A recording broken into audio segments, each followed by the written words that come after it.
Hello, Deborah. I want to introduce Deborah Brown, who's come here from the University of New Hampshire for the Meacham Writers Workshop. Deborah, I thought maybe we'd begin by having you read a poem. Sure. I'll read the title poem of my book, which is called Walking the Dog's Shadow. Okay? It's best to walk a shadow till he pants, to let him roam a bit under the hemlocks while you ponder the shade of boulders.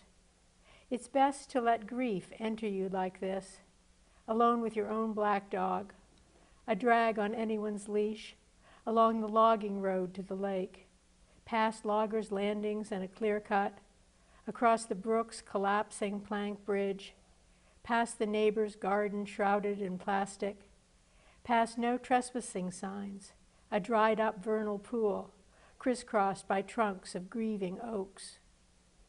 Every night, eager as a pup, this shadow leads you into the woods and shows you how well it heals at your side, this old black dog of grief. Oh, thank you very much. A lot of the people that will be listening to these podcasts and to the Meacham Writers Workshop are students. And one of the things that students are always interested in is, what's the genesis? How did you begin? Where did you get the idea for that? Did you go through a lot of drafts and revisions? Yeah, lots of drafts and revisions, always. And this one particularly took a long time. I was trying to write an elegy for my dogs who had died not too long before, and it was very hard to do because I think the grief was too fresh. And in the poem, I ultimately don't end up talking about my dogs at all. And I think that's important for students to know. I mean, two things. One is that you often have to wait a long time after a loss in order to write about that loss. And the second thing is that the poem didn't start to work for me until I had enough distance not to write directly about my dogs. When did the idea of the shadow come in? Well, Rick, you weren't going to want me to say this, but I think that may have come from you or possibly from another reader. I think it may have been, or it may have been a little piece of the poem initially. There may have been an idea of the shadow, and then it somehow got raised to prominence as the revisions continued. Do you remember what the first image was that you came across? The first image. I mean, in the genesis of the poem. In the genesis of the poem. It was certainly the walking the dogs, because that was such a huge, it was a huge part of my life with the real dogs. Sure. Yeah. Wow. Yeah, the shadow is real interesting. Is it, with your other poems, do they begin in similar ways? They often begin with a first line that comes from, I don't know where. It might be a line that I hear, or a line that I see in an ad even, or in a newspaper. But they usually begin with a piece of language, but sometimes they do begin with an image like walking the dogs, or like the shadow of the dogs under the hemlock, which is in this poem too. Yeah, some of the poems in that book are a little bit surreal. Yeah. Some of them are very realistic. Right. So you have these sort of two sides. How do you juxtapose them, work them? How do you decide, or is which? No, the poem, I don't decide. The poem decides. And that's another thing, something I was thinking about today, is that you have to let go of having an idea about the poem or what the poem is going to be. And I think that's a major thing that I'm trying to teach as well as to learn. Yeah, does your teaching influence your writing a lot? Yes. I mean, when I hear myself saying something to my students, like, don't try to control the poem, don't try to decide beforehand what it's going to be, I realize that's what you always do. You always try to over-control everything. So, I hear these smart words coming up that I say to my students, I realize I have to turn them back to myself. Yeah. Who have been some of your influences? Well, Dean Young has been a huge influence, and I'm sure he's responsible for the surrealistic part of the poems.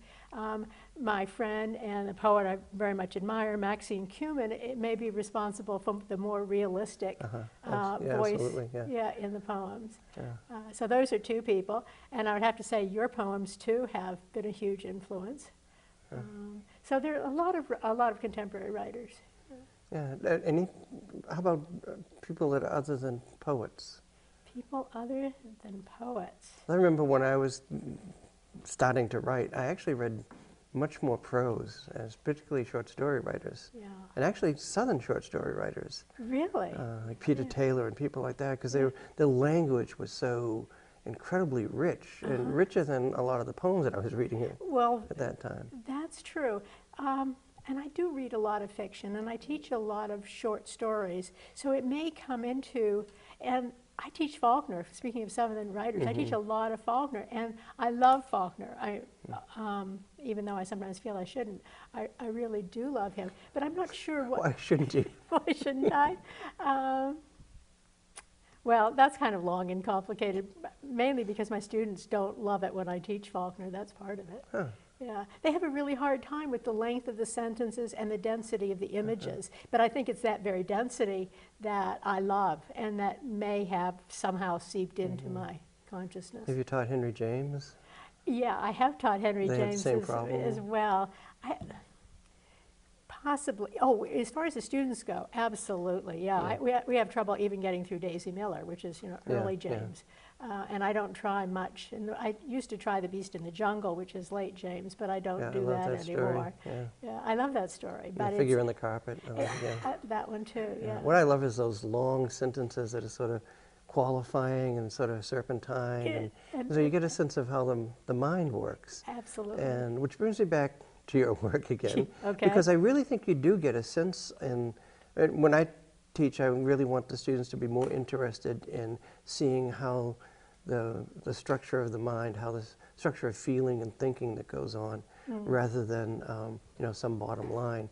And I can really get a sense of that in your poems. You're not trying to come to some simple conclusion, but your poems are really about the process that of thinking and feeling that you go through. Even in the poem Walking the Dog, really what happens to the idea of the shadow is it becomes first a surreal image and starts to become a little more realistic. I'm talking too much, but No, that's good to know. That's interesting. yeah. Do you feel a sense of that in a poem, that kind of importance of just getting the way that you're feeling across more than what you're feeling? The way that I'm feeling, yeah, there's a place in the poem, I'll go through 3 or 4 lines or 5 or 6 lines very tentatively. And then there's a place at which it's almost as though my heart starts to pound faster when I know that something is unraveling or beginning to unravel. Yeah. Wow. I'm not sure that answers you, though. No, yeah.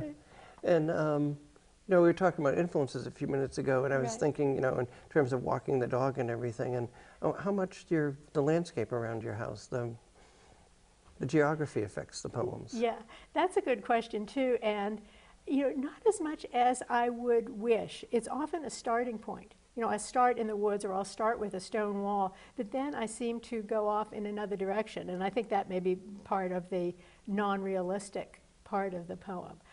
I think it's a starting point for poems. But ultimately, the poems don't take place, the whole length of the poem doesn't take place in a landscape. I mean, I'm not telling a narrative poem about something that happens in the woods in Warner, New Hampshire. Yeah. Now, you're going to be reading a little bit at UTC, and this is a tough question. You're getting up to read. Right. What do you want the audience to feel? That's a tough one. This morning I was thinking about in what order to read the poems, and I was thinking, well, perhaps I should start with some family poems that would enable the audience to feel, to relate, to feel included, to identify with some of the experiences as a way of connecting with the audience. But that isn't ultimately what I want the audience to feel. That's almost the come on. What I really would like the audience to attend to is the language and to sort of the play of language in the poem. But it's very hard to hear a new poet, a new voice for the first time and to follow along, because as you were saying earlier, you don't know how someone's mind works until you've read a lot of their work. And from your own point of view, I guess it's really a question of why you write. What's the thing that you're after in your poems? Well, it's the fun, although it doesn't feel like fun. It's the fun of playing around and seeing what's going to happen. I mean, it's like playing with clay or playing with finger paints. Yeah. Those are the things, Yeah. the images that come to my mind, and I like that sense. And again, that's for me about giving, which is hard, giving up control and just playing. Yeah, absolutely. Yeah. Okay, Deborah, thanks very much for coming and for undergoing this interview. Thanks, Rick. It Okay, was fun. bye-bye.